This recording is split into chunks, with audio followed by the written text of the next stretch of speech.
One day I stumbled across Quan Millz' TikTok.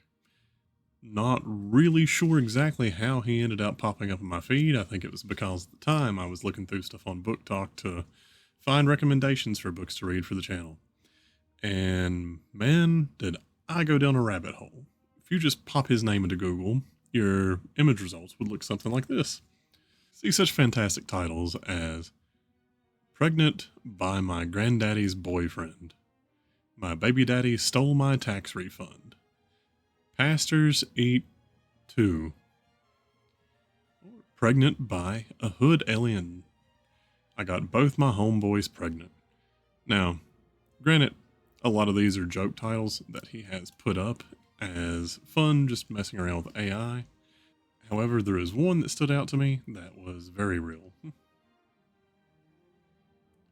This hoe got roaches in her crib. By international best-selling author Quan Millz.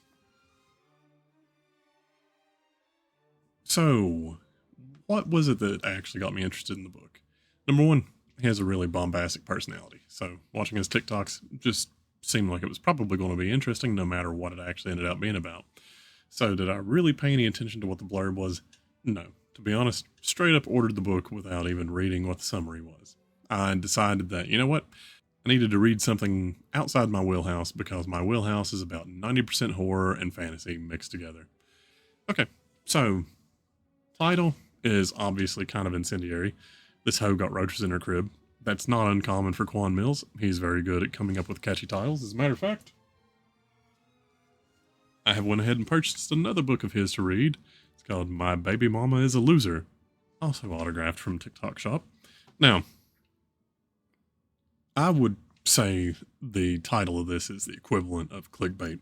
It actually plays into the theming in the book a little bit. There's oddly pretty serious connection with the title, but there's a few little breakaway moments, like some of the roaches are actually acting as secondary characters.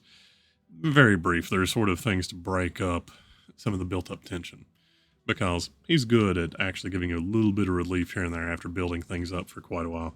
But otherwise, the title, I would say, is literary clickbait. In other words, it's really bombastic and out there to get you to look into it.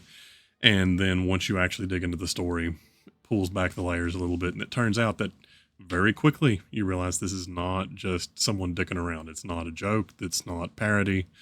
It's not anything like that. It is real melodrama along the lines of old school soap operas, except with an urban setting.